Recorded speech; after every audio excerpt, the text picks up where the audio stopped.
I'm very pleased to have in the studio with me Zahara Heckscher. Zahara is a writer, educator, social justice advocate. She's also a cancer patient who would be hurt by the Trans-Pacific Partnership. Zahara, welcome to the program. Thank you so much for having me. Thanks for joining us. I understand, first of all, TPP, Trans-Pacific Partnership, what I call the Southern Hemisphere Asia Free Trade Agreement, SHAFTA, S-H-A-F-T-A. So we've got NAFTA, CAFTA, and now SHAFTA. But in any case, you were, this has been the final round of negotiations, or a final round of negotiations, was earlier this week and the end of last week down in Atlanta, right? This week is the focus, yes. Okay. And you were down there. What happened? Well, I was there with a group of organizers and activists trying to get the message across that we oppose the death sentence clause in the TPP. And for my efforts, I was arrested and taken to jail there in Atlanta for protesting. Wow. Wow. And what specifically about the TPP is it that you're objecting to, Zahara? So what we're focusing on, again, we call it the death sentence clause. It's an 8-year time period that creates a de facto monopoly. Mm-hmm. So for pharmaceutical companies, and it's specifically for these emerging drugs called the biologicals. So they're the new drugs that are being used to treat cancer. They've been used to treat my cancer. And with an 8-year monopoly period, it means that similars or generics will not be available in the TPP countries for, it locks in this 8-year period.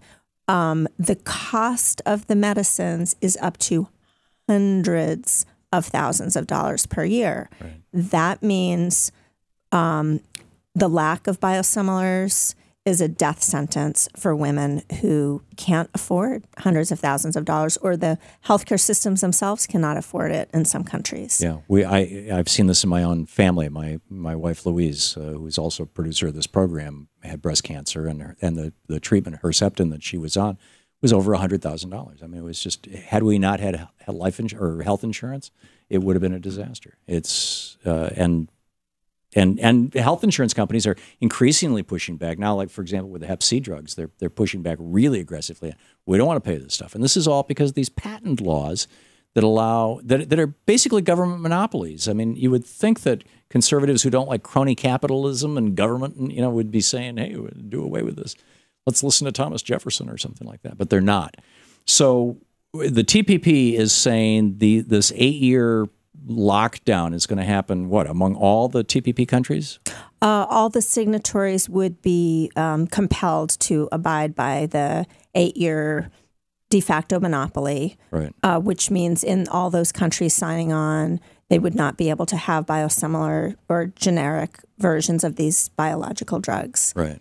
Locking in the obscenely high prices and dooming cancer patients to early death. It's a tough one in the United States because our Supreme Court has said since 1976 in the Buckley case that spending money to buy politicians or buy political races is actually protected by the First Amendment. And so the pharmaceutical companies, which are the most profitable industry on earth, have been pouring, they're the largest or the second largest lobbyists in this town. And, tens of millions of dollars, certainly, into this process. I'm assuming that they're doing something like that all around the world. What is the status of the process here with the TPP? We've all been hearing that it's slowed down. It's run into some hiccups and things like that. People like you protesting and getting arrested. By the way, there's a website. It's called tppkills.org, where you can see Zahara and her story, first of all, and also learn more about this. Zahara. So this week, the 12 nations were negotiating to try to figure out the last few stumbling blocks. And this what we're calling the death sentence clause is one of the issues that they cannot agree on, because the other countries outside the United States are not quite as influenced by those lobbying dollars as we are, because their systems are different, and they are standing strong. So Australia in particular and many of the other nations don't like this clause because they want women and men too, because some of the medicines are for men or children. They want the drugs to be accessible there and to save the lives of their citizens. Well, so they're pushing back against the U.S., and that lack of agreement is possibly one of the issues that might stall this negotiation. Right. And they're calling it 5+3. Also, Australia has a national healthcare system. So, basically, it sounds like what they're saying is we don't want to pay these obscene profits to the pharmaceutical industry if we don't have to. I mean, that's exactly right. Their healthcare system has to make decisions about costs, and if the drug companies are charging them $300,000 for every woman who is getting a biological treatment for breast cancer, it's going to be unaffordable for the country. Yeah. So the 8+3 is sort of a smokescreen. The 5+3 is a smokescreen. It's really 8 years. Right. 5+3 is because some of the countries wanted to stick to 5 years.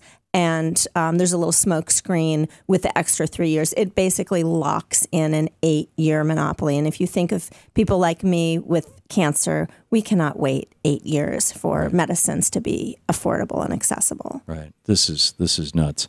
And it's all about money. I mean, it's really all about money. This is not about the public health. This is not about the public good. It's got to be the reason that these things are being negotiated in secret.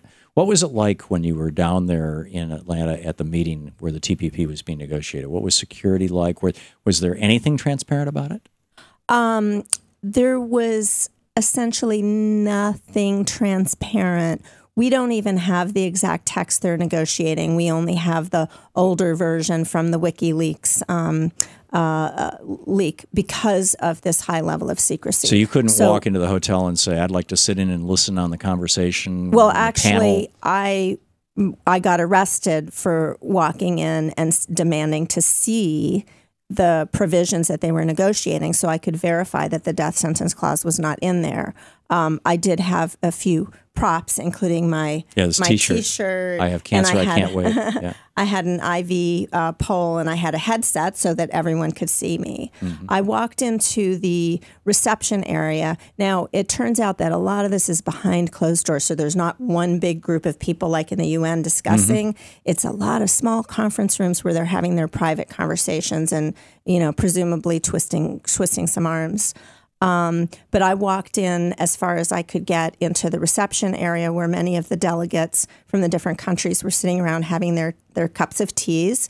And I started speaking loudly, saying that I oppose the death sentence clause, that women like me can't wait 8 years, that we need these biological medicines to be affordable and accessible, and also demanding that they tell us what the deal is. I mean, what are the details of the negotiations so we can make sure that the biological drugs are not being withheld from women.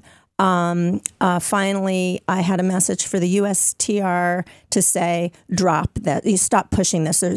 They're, as you said, influenced by the pharmaceutical companies. They're not representing the interests of the majority of people in the United States. Why should the USTR be representing the 1% of the 1%, just the pharmaceutical companies? That's Mickey, what's his name? Ambassador Froman. Michael Froman. Yes, yeah. Yes. I've been wondering if is he lying to Obama? Because Obama comes out and says, hey, there's nothing terrible in here. I wouldn't, or is President Obama just, in the pocket of the pharmaceutical industry? I honestly have asked myself the same question. Why is the United States pushing this awful 8-year monopoly period that's going to hurt people with cancer and other illnesses?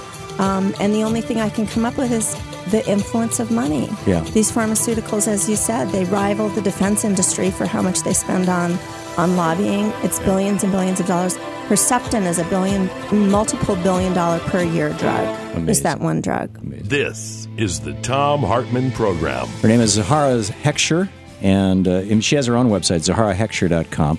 But you can check it all out at TPP Kills, Zahara.org. Zahara, thank you for being with us. Thank you so much.